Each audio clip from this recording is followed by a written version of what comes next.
이 크리스마스는 집으로 돌아가는 때입니다. 아무리 멀리 살아도 크리스마스 때는 집에 와서 가족과 함께 하는 거죠. 또 가족과 함께 예배하는 거 참 좋은 겁니다. 그것은 사실은 우리가 돌아갈 고향이 있다는 것을 생각해 주는 것이고, 또 우리가 하나님 앞에 돌아갈 것을 생각하는 거예요. 그래서 하나님 앞에 우리가 같이 모여서 하나님께 영광 돌리면서 또 하나님의 은혜를 받는 이러한 교회, 또 이러한 예배가 하늘나라까지 이어지는 것이 바로 이 성탄의 정신입니다. 오늘 이 이사야서 7장 말씀 중에 딱 한 절만 읽었습니다만은 시간이 되시면은 오늘 그 7장을 전부 한번 읽어보시면 제가 오늘 말씀을 드리는 것이 좀 이해가 될 거예요. 이 7장 14절 오늘 읽었던 그 말씀이 마태복음에 다시 인용이 돼가지고 마태복음 1장 21절부터 23절까지 나와 있습니다. 이렇게 기록했습니다. 아들을 낳으리니 이름을 예수라 하라. 이는 그가 자기 백성을 그들의 죄에서 구원할 자이심이라 하니라. 이 모든 일이 된 것은 주께서 선지자 이사야죠. 이사야로 하신 말씀을 이루려 하심이니 이르되, 오늘 이사야서 7장 14절이 여기 인용되는 겁니다. 보라, 처녀가 잉태하여 아들을 낳을 것이요 그의 이름은 임마누엘이라 하리라 하셨으니, 이를 번역한즉 그 히브리어를 헬라어로 다시 번역한다면 그 임마누엘은 하나님이 우리와 함께 계시다 함이라, 이런 뜻입니다. 자, 이렇게 예수님의 탄생에 대해서 예고하면서 여기 두 가지의 이름이 나와 있어요. 하나의 이름은 예수. 아마 이 예수는 본명일 거예요. 이 예수라는 이름은 어찌 보면 흔한 이름이에요. 여호수아, 예수와 이런 호세야 같은 예수라는 그 이름의 뜻을 가지고 있거든요. 왜냐하면 이스라엘 사람들은 자기들의 구원을, 자기들의 해방을, 메시아를 염원하고 기다리는 마음으로 그 자기 자녀들에게 이름을 예수, 여호수아, 호세야, 예수와 이런 식으로 이름을 지었거든요. 그래서 그 예수라는 이름의 뜻은 자기 백성을 그 죄에서 구원해낼 자라는 뜻이에요. 그래서 오늘 거기에도 해설이 나오죠. 죄에서 우리를 구원해낸다. 그들이 많은 세월을 두고 그렇게 기대하고 예고하고 바라던 진짜 예수가 바로 이제 태어난다는 거죠. 그래서 이름을 예수라 해라. 그리고 또 이사야가 예언한 것이 성취되는데, 그 이사야서 7장 14절에 그 메시아에 대해서 임마누엘이라는 이름을 주었습니다. 그래서 예수가 본명이지만 그의 별명은 임마누엘인데, 임마누엘이라는 뜻이 뭐냐? 하나님이 우리와 함께 계시다라는 뜻이에요. 그래서 하나님이 우리 인간과 함께 계시기 위해서 이 예수 그리스도를 통해서 이 땅에 오신다 하는 그 예언이, 그 700여 년 전에 했던 그 예언이 바로 이 예수 탄생을 통해서 실현된다 하는 것이 이 마태복음 1장 21절부터 23절까지 나와 있는 기사의 내용입니다. 자, 그러면 이 이사야는 왜 어떤 상황에서 이 임마누엘을 얘기했는가 하는 것을 오늘 조금 이야기해 볼 필요가 있어요. 유다 왕 아하스 시대에 그 유다의 북쪽에 있는 북이스라엘, 그리고 옆에 아람과 함께 그 북이스라엘과 아람이 자꾸 유다를 연합해 가지고 침공을 합니다. 그래서 어렵게 됐어요. 그때 이 이사야가 하나님의 말씀을 받아 가지고 이사야의 그 아들을 스알야숲이라고는 그 아들을 데리고 가라 그래요. 그 스알야숲이라는 아들 이름에 그 아들 데려가고는 뜻이 담겨 있어요. 하나님께서 도와주신다는 뜻이죠. 남은 자가 돌아온다는 하나님이 구원해 준다는 뜻을 가지고 있는 그 아들을 이사야가 데리고 가서 그 두려움을 떼는 그 아하스에게 얘기하는 겁니다. 지금 왕의 마음과 백성들의 마음이 숲에 바람이 불어서 숲이 흔들리는 것 같이 그 마음이 요동을 치고 불안해하지만은 두려워하지 말고 낙심하지 말아라. 하나님께서 나에게 말씀을 주셨는데 그 두 왕이 아무리 연합을 한다 할지라도 우리를 치지 못한다. 우리를 이기지 못한다. 그러니 하나님께 나아가라. 이렇게 이 이사야가 아하스한테, 왕한테 조언을 하는 겁니다. 정히 내가 지금 전한 이 말을 못 믿겠거든 하나님 앞에 징조를 구해라. 이 말이 사실인지 아닌지 네가 무엇이든지 두고, 하늘에 있는 것이든 땅에 있는 것이든 어떤 것이든 두고 하나님한테 한번 징조를 구해봐라. 그럼 분명히 하나님께서 내가 전한 이 말이 사실이라는 것을 그 징조를 통해서 보여줄 것이다 하고 이 아하스 왕에게 얘기를 했어요. 우리 같았으면은 그래요? 하나님 그렇게 말씀하셨어요? 그런 진짜 하나님이 말씀하셨는지 안 했는지 요걸 통해서 한번 증명을 해주세요. 그렇게 하고 아마 구했을 텐데 이 아하스는 나는 하나님한테 징조를 구하지 않겠습니다. 아무리 생각해도 지금은 안 될 것 같습니다. 그렇게 보이지 않는 하나님한테 징조를 구하라고 하지 마셔. 나는 하나님한테 구하지 않겠습니다. 그리고는 이 아하스가 하나님께 구하는 대신 아수리아, 더 북쪽에 일어나고 있는 그 강력한 나라, 그 아수르의 원군을 요청을 하는 거예요. 나를 도와서 또 나하고 연합해서 이 북쪽 이스라엘, 자기의 동족인데도, 그리고 저 아람을 좀 무찔러 주셔. 당신에게 내가 살해하겠소. 그래가지고 많은 보물을 그 아수리아 왕 디글랏 빌레셋에게 공문을 보내면서 도와달라고 그래요. 결과는 어떻게 됐을까요?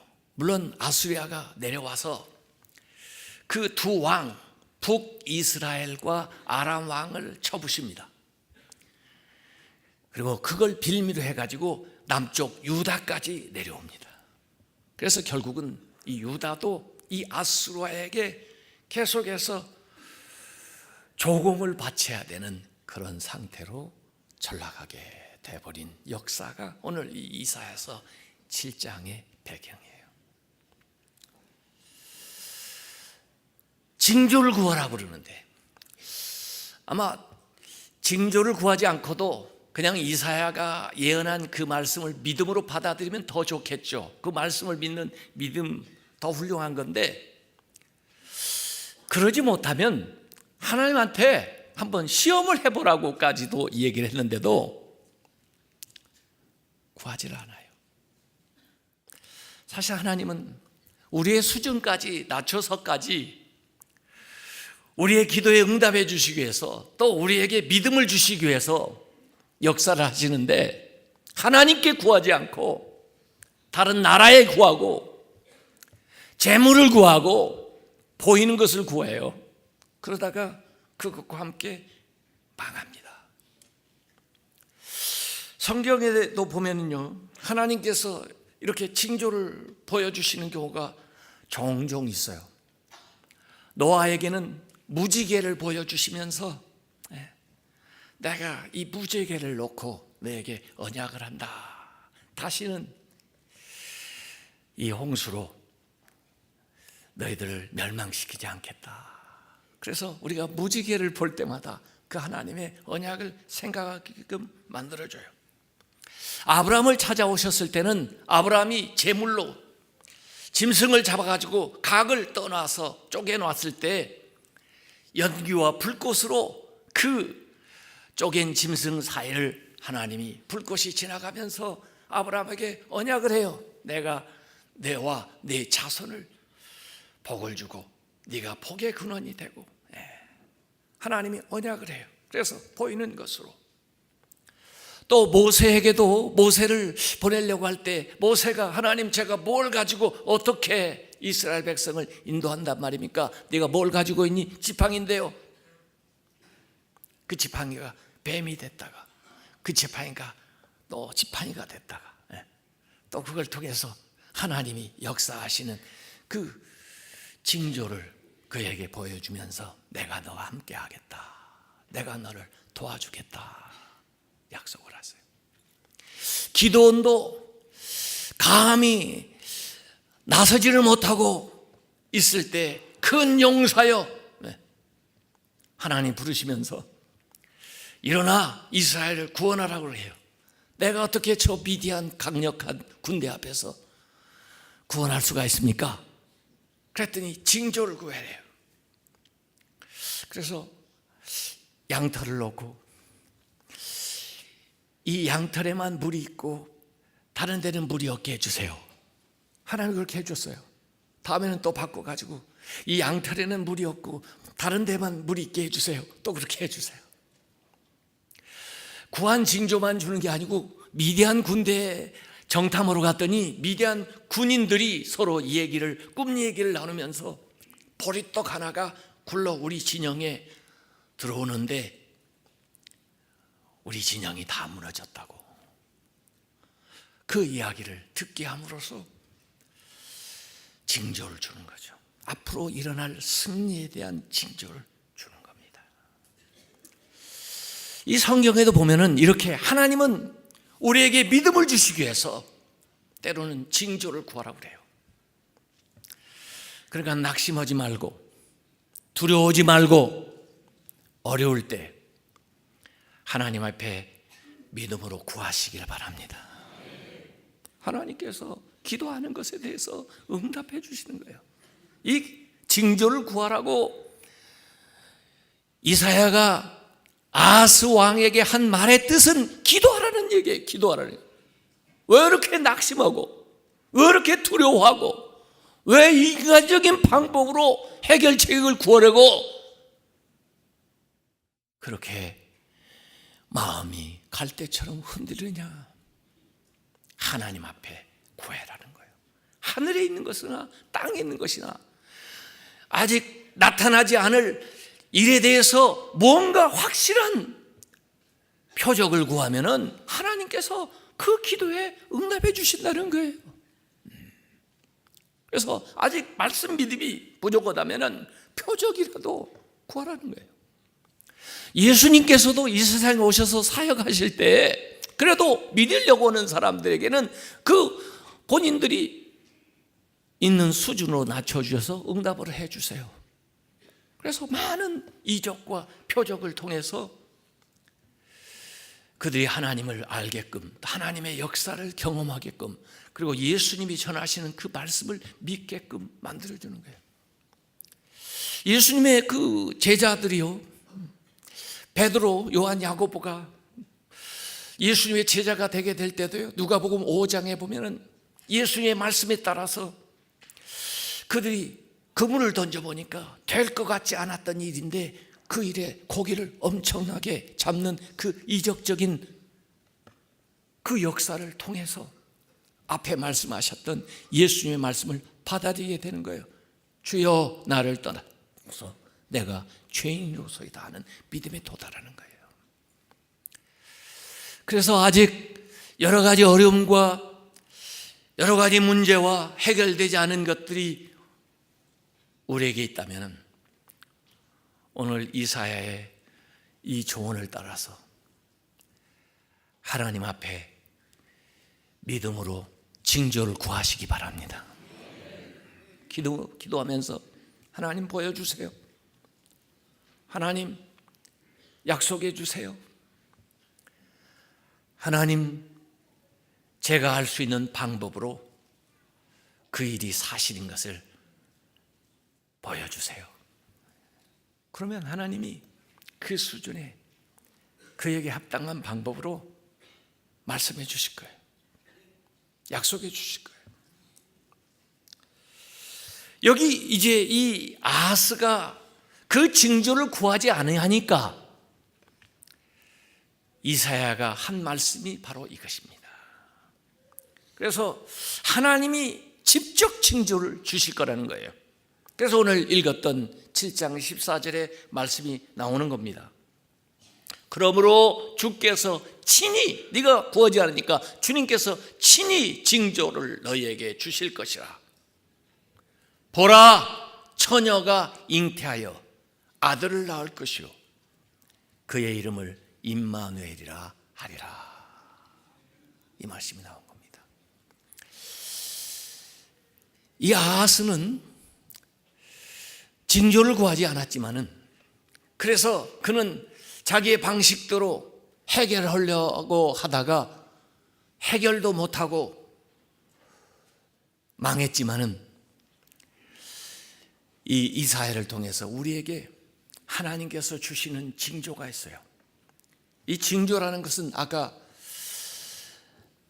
이 아브라함이나 기드온이나 이 모세나 이런 분들에게서 보는 것처럼 이 보통 일이 아니에요. 그냥 일상적으로 일어나는 게 아니에요. 기적 같은 일이에요. 인간적으로 볼 때 불가능해 보이는 것을 통해서 하나님의 능력을 보여주는 거예요. 그게 사실은 징조예요. 그러니까 오늘 보라, 주목해서 정말 자세히 보라는 거예요. 처녀가 잉태하여. 어떻게 처녀가 잉태를 합니까? 처녀가 잉태하여, 불가능한 이 동정녀 탄생에 대한 예언을 하는 거예요. 처녀가 잉태하여 아들을 낳을 건데 그 이름을 임마누엘이라 하리라. 그것이 하나님이 보여주는, 친히 보여주는 징조라는 거예요. 세상 사람들은 이걸 이해해 보려고 노력을 하는데요, 이건 기적 같은 일이에요. 왜? 징조이기 때문에. 하나님이 보여주는 징조이기 때문에. 물론 구약에도 특별한 아이가 태어나는 징조를 하나님께서 보여주신 적이 있어요. 아브라함, 사라같이 나이가 많아 인간적으로 경험적으로 불가능하다고 할 때 하나님의 언약, 하나님께서 그 부부를 통해서 자녀를 줘요. 사무엘 같은 사람도 그 부부를 통해서 자녀를 줘요. 세례 요한 같은 사람도 그 부부를 통해서 자녀를 줘요. 요새도요, 아이를 갖지 못하던 사람들이요, 저한테 많이 옵니다. 제가 기도해 줄 때 꼭 물어봐요. 좋아요, 이제 아이를 갖게 되면 하나님이 주시는 아이인 걸로 믿겠습니까? 이제 하나님이 확실히 준다는 것을 믿으시겠어요? 믿겠다고 그래요. 그래요. 그러면은 하나님이 특별한 목적이 있어서 그동안 주지 않다가 이제 이렇게 알고 이렇게 믿는 증표로 이 아이를 줄 테니까 정말 이 아이는 특별한 아이로 알고 앞으로 주님의 영광을 위해서 주님의 말씀대로 믿음으로 잘 키우셔야 됩니다. 그러겠다고 그래요. 함께 기도해요. 아이가 태어날까요? 안 태어날까요? 아이가 태어나요. 본인들이 볼 때는 기적 같은 일인데 하나님이 하시는 일이에요. 그런데 더구나 동정녀에게서 아들을 낳는다. 이것은 정말 인간적으로, 경험적으로, 역사적으로 불가능해 보이는 거예요. 그런데 하나님께서 우리를 구원한다는 표시로, 하나님 우리와 함께 하신다는 표시로, 하나님 우리의 기도를 들린다는 표시로 특별한 일을 행하신 거예요. 그것이 임마누엘입니다. 그러니까 역사상에 많은 기적이 다 있지만 그 기적 중에 최고의 기적은 예수 그리스도의 성육신이에요. 하나님이 인간이 되신 거예요. 예수 그리스도에게서 하나님이 인간이 되신 거예요. 하나님을 우리가 보는 거예요. 예수 그리스도에게서 인간이시면서 하나님이신 거예요. 그래서 하나님이 보이지 않는 하나님이 보이는 몸을 입고 이 세상에서 우리와 함께 계시는 거예요. 우리와 언제나 하나님이 이전에도 계셨지만은 앞으로도 계시지만은 예수 그리스도를 통해서 하나님이 언제나 함께 하셨고 앞으로도 언제나 함께 하실 거라고 하는 것을 보여주는 거예요. 임마누엘. 그래서 임마누엘 대신 예수님, 이 성육신이야말로 성경에 기록되어 있는 모든 기적 가운데 최고봉이고 모든 언약 가운데 최고봉이에요. 예수님을 생각할 때마다 이 하나님의 언약을 기억하시기 바랍니다. 제가요 작년에 미얀마를 다녀왔는데요, 미얀마에 갔을 때 요 반지를 줬어요. 거기서요. 저는 이 손가락이 붓기 때문에 결혼 반지도 잘 안 끼고 다니는데 오늘은 한번 이걸 끼고 나와봤어요. 왜냐하면 이 반지는 그 기억을 상기시키는 거거든요. 그 미얀마 사람들, 만났던 사람들, 또 그때 있었던 일, 또 그곳에 선교하기로 생각했던 그 일들을 상기시켜주죠. 여러분의 결혼 반지가 그런 것들 아니에요? 서로 언약했던 것, 함께 하기로 또 사랑한다는 그 일들을 상기시켜주는 겁니다. 예수 그리스도가 탄생한 게 왜 이렇게 중요하냐? 그 이름 그대로 예수, 우리를 죄에서 구원해 주셨다는 것, 우리를 구원하시고 앞으로 구원하실 뿐만 아니라 그 하나님이 오늘 우리와 임마누엘 함께 계신다는 것을 이 예수 그리스도를 통해서 계속해서 하나님이 언약하시기 때문에 그래요. 징조를 구하라겠는데 그 징조 가운데 클라이막스가 예수 그리스도의 탄생이에요. 이제는 그 예수 그리스도 그 성육신 안에, 그 임마누엘 안에 모든 것이 다 들어있어요. 모든 기도의 응답이 다 들어있어요. 모든 문제의 해결이 다 들어있어요. 여러분이 구하는 모든 것들은 하나님이 친히 주신 그 징조 예수 그리스도를 통해서 해결되는 것을 믿으시기 바랍니다. 예수 그리스도 이상의 징조가 없어요. 이제는 하나님께서 먼저 우리에게 보여주셨어요. 그렇기 때문에 예수 그리스도의 이름으로 여러분이 몸이 아파서 징조를 구한다면 예수님께 구하세요. 여러분이 어떤 가정의 문제나 사업의 문제 때문에 어려워서 징조를 구한다면 예수 그리스도를 구하세요. 여러분이 앞날에 대한 비전에 대한 확실한 보증을 원한다면 예수 그리스도를 구하세요. 예수 그리스도의 그 징조 안에 모든 기도의 응답이, 모든 말씀의 요체가 들어있다는 거죠. 그렇기 때문에 예수님은 가장 신비스러운 방법으로, 가장 놀라운 방법으로, 우리가 이해할 수 없는 방법으로 이 땅에 오신 거죠. 그것이 성탄절이에요. 요나의 표적밖에 보일 게 없다, 예수님이 그런 말씀하신 적도 있는데, 요나가 사흘 동안 고기의 배 속에 있다가 다시 나오는 그래서 마치 십자가와 부활을 얘기하시기 위해서 그 이야기를 한 것 같은데, 바로 그러한 모든 이적적인 놀라운 사건들이, 그 말씀들이 예수님 안에 다 담겨 있다는 것이죠. 그래서 그동안 들었던 진리가, 그동안 마음속으로만 믿었던 그 진리가 예수 그리스도를 통해서 확인되고, 또 예수 그리스도를 통해서 우리 눈앞에 펼쳐지게 된 거죠.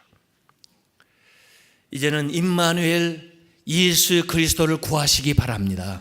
그 안에 우리의 모든 기도와 우리의 모든 소원의 징조가 거기에 들어가 있어요.